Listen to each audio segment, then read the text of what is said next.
ഇത്രയും ചേരുവകളാണ് ഇന്നത്തെ നമ്മുടെ കറിയിലേക്ക് ആവശ്യം. അതിനു വേണ്ടി ഒരു മൺചട്ടി തന്നെ എടുക്കുക. മൺചട്ടി ആകുമ്പോൾ പ്രത്യേകം കറിക്ക് ടേസ്റ്റ് കൂടുമെന്ന് പറയപ്പെടുന്നു. അത് ചൂടായി വരുമ്പോൾ അതിലേക്ക് വെളിച്ചെണ്ണ ഒഴിച്ച് വെളിച്ചെണ്ണ ചൂടായി വരുമ്പോൾ ഇഞ്ചി, വെളുത്തുള്ളി, ചീരുള്ളി എന്നിവ ചതച്ചത് ചേർക്കുക. അല്പം ഉലുവ കൂടി ഈ സമയം ചേർക്കണം. ഇത് നന്നായി ഇളക്കി അതിൻ്റെ പച്ചമണം മാറി വരുമ്പോൾ ഞാൻ നേരത്തെ മാറ്റി വെച്ച 2 വലിയ തക്കാളി, 2 പച്ചമുളക് എന്നിവ ചെറുതായി അരിഞ്ഞ് ഇതിലേക്ക് ചേർക്കുക. ഇവ നന്നായി ഇളക്കിയിട്ട് ഇനി ഈ സമയം നമുക്ക് ആവശ്യമായ ഉപ്പ് ഇതിൽ ചേർക്കാം.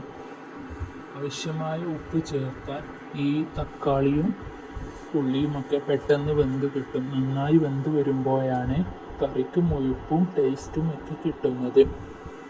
അതിനു വേണ്ടി മൂടി വെക്കുക. അല്പം കഴിഞ്ഞ് മൂടി തുറക്കുമ്പോൾ തക്കാളിയൊക്കെ വെന്ത് വന്നിട്ടുണ്ടാവും. നമുക്ക് ഇതിലേക്ക് മസാലപ്പൊടികൾ ചേർക്കാം. മുളക് പൊടി, മല്ലിപ്പൊടി, മഞ്ഞൾപ്പൊടി, പെരുംജീരകം പൊടി എന്നിവയാണ് ഞാനിവിടെ ചേർത്തിട്ടുള്ളത്. അളവും കാര്യങ്ങളൊക്കെ ഏകദേശം ഞാൻ ഡിസ്ക്രിപ്ഷനിൽ വേണമെങ്കിൽ കൊടുക്കാം. എന്നിട്ട് ഇവ നന്നായി ഇളക്കി ആ പൊടികളുടെയൊക്കെ പച്ചമണം മാറുന്നത് വരെ വെയിറ്റ് ചെയ്യുക. പച്ചമണം മാറി വരുമ്പോൾ നമുക്കിനി ഇതിലേക്ക് ആവശ്യമായ വെള്ളം ചേർക്കാം.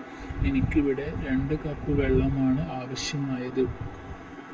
കറിയുടെ മുഴുപ്പും അളവും അനുസരിച്ച് വെള്ളത്തിൻ്റെ അളവിൽ കൂട്ടുകയോ കുറയ്ക്കുകയോ ഒക്കെ ചെയ്യാം. ഇനി ഇത് തിളക്കാൻ വേണ്ടി വെയിറ്റ് ചെയ്യുക. തിളച്ച് വരുമ്പോൾ നമുക്കിതിലേക്ക് പുളി ചേർക്കാം. ഞാനിവിടെ കുടംപുളിയാണ് ചേർത്തിട്ടുള്ളത്. നിങ്ങൾക്ക് വാളൻപുളി വേണമെങ്കിൽ ചേർക്കാം. അത് തിളച്ച് കറി ഒന്ന് കുറുകി വരുമ്പോൾ നമുക്കിതിലേക്ക് ആവശ്യമായ മീൻ കഷ്ണങ്ങൾ ചേർക്കാം. ഞാൻ സ്രാവിൻ്റെ കഷ്ണങ്ങളാണ് ചേർത്തിട്ടുള്ളത്. ഏത് മീൻ വെച്ചും ഈ കറി ഇതേ റെസിപ്പിയിൽ ട്രൈ ചെയ്യാവുന്നതാണ്. എന്നിട്ട് നമുക്കിത് മൂടി വെച്ച് മീൻ വേവുന്നത് വരെ വെയിറ്റ് ചെയ്യുക.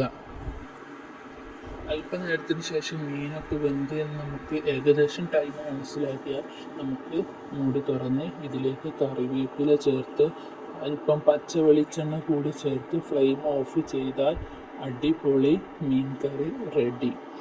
ഇനി എല്ലാവരും ഈ റെസിപ്പി ഒന്ന് ട്രൈ ചെയ്ത് നോക്കൂ. അടിപൊളിയാണ്.